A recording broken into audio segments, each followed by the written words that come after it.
Gujarat ATS દ્વારા વધુ 5 આરોપીઓની ધરપકડ કરવામાં આવી છે, જે આતંકવાદી સંગઠન સાથે જોડાયેલા હતા અને ગામથી દૂર જંગલ જેવા વિસ્તારમાં દારૂગોળા બનાવી ટ્રાયલ કરતા પકડાયા છે. એટીએસ દ્વારા પ્રાથમિક માહિતી મળી હતી કે કેટલાક લોકો પ્રતિબંધિત આતંકવાદી સંગઠન જૈશ-એ-મોહમ્મદ સાથે સંકળાયેલા છે.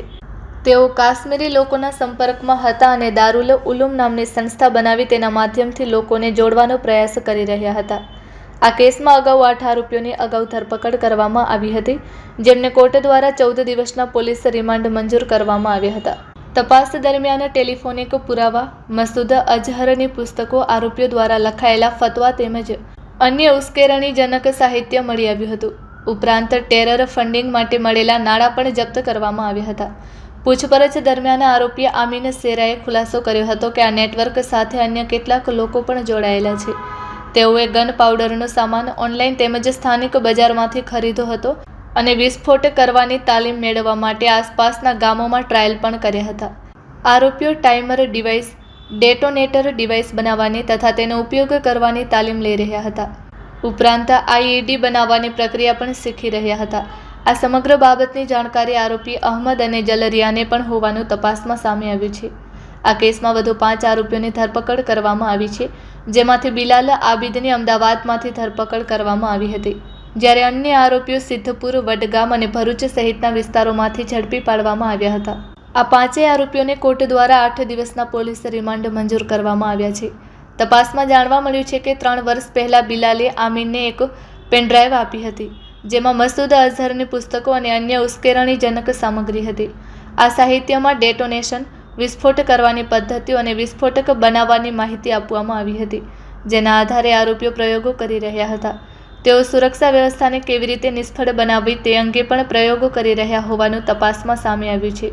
આ કેસમાં અત્યાર સુધી કુલ 13 આરોપીઓની ધરપકડ કરવામાં આવી છે. Report by Ashwin Limbachiya, Ahmedabad.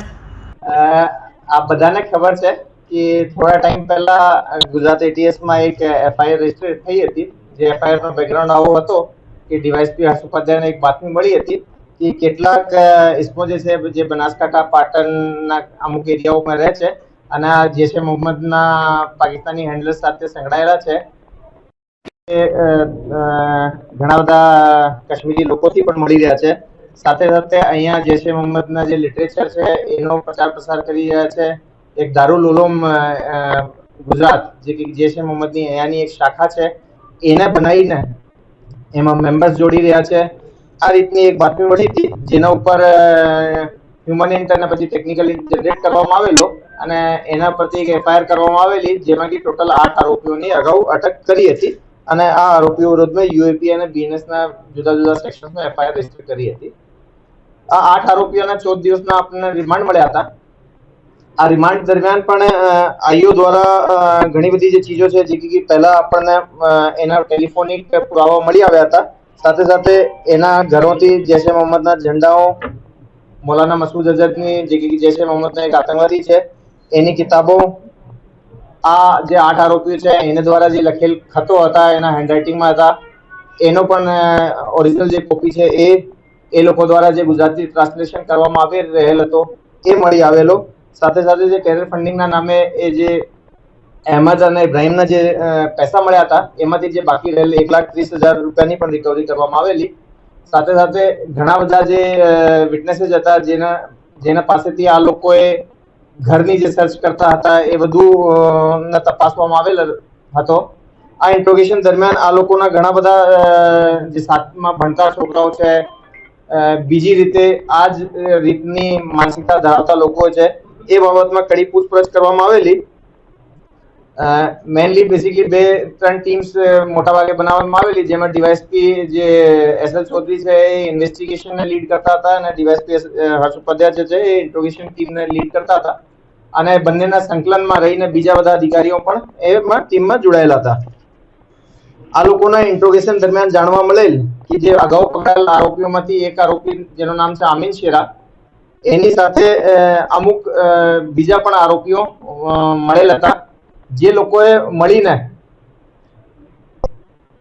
જે ટિપિકલ ગન પાઉડર જેને કહીએ છીએ, જેના માટે પોટેશિયમ નાઇટ્રેટ, સલ્ફર અને ચારકોલ હોય છે, એ લોકોએ ઓનલાઈન શોપિંગ પ્લેટફોર્મ્સથી પણ પરચેઝ કરે અને લોકલ માર્કેટથી પરચેઝ કરીને એના મારફતે બ્લાસ્ટ કરવાનો પ્રયાસ કર્યા હતા. એ જે બ્લાસ્ટની ગતિ પ્રક્રિયા હતી એ લોકો શીખવા માટે કરી રહ્યા હતા. એના ગામના આજુબાજુના સ્થળોમાં બધી એક્ટિવિટી આ લોકો કરી રહ્યા હતા. એના માટે એ અમુક ટાઈમર ડિવાઇસીસ ડેટોનેશન માટે જુદા જુદા વાયર્સ અને મેકેનિઝમ એમાં શીખતા હતા ને આના એક્સપેરિમેન્ટ્સ કરતા હતા. એક્સપ્લોસિવ માટે વિવિધ સાઇઝની જે લોખંડની પાઇપ્સ આવે એ પાઇપ લેવાનો, પાઇપને અમુક સાઈડથી વેલ્ડિંગ કરાવવાનો, અમુક સાઈડ ઉપર પ્રોપર પ્રેશર થાય એના માટે બોલ્ટ્સ કરવાના, એના માટેની પણ ઘણી બધી જે પ્રક્રિયાઓ હોય છે આઈડી બનાવવા માટેની એ બધું કરી રહ્યા હતા.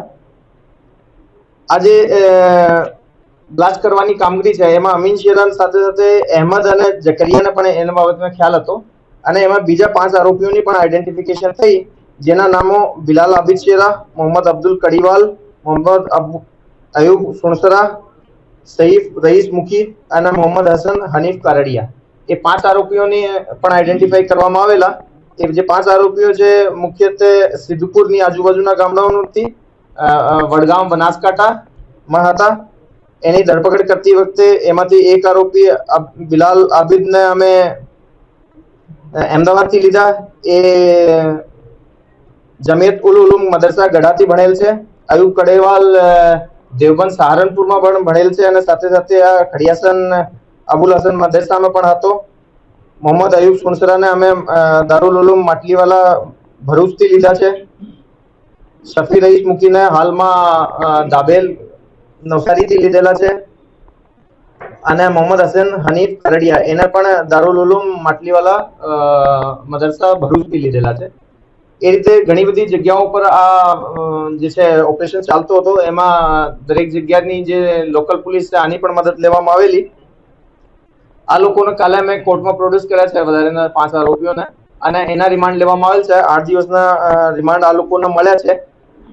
શરૂઆતમાં જાણવા મળેલ છે કે જે બિલાલ છે, બિલાલ દ્વારા આમીનને શરૂઆતી 3 વર્ષ પહેલા એક પેનડ્રાઈવ આપવામાં આવેલી હતી, જેમાં મૌલાના મસૂદ અઝહર અને જૈશ એ મોહમ્મદનો જે બીજો જે લિટરેચર છે એનો એ બહુ મોટો કમ્પાઇલેશન છે.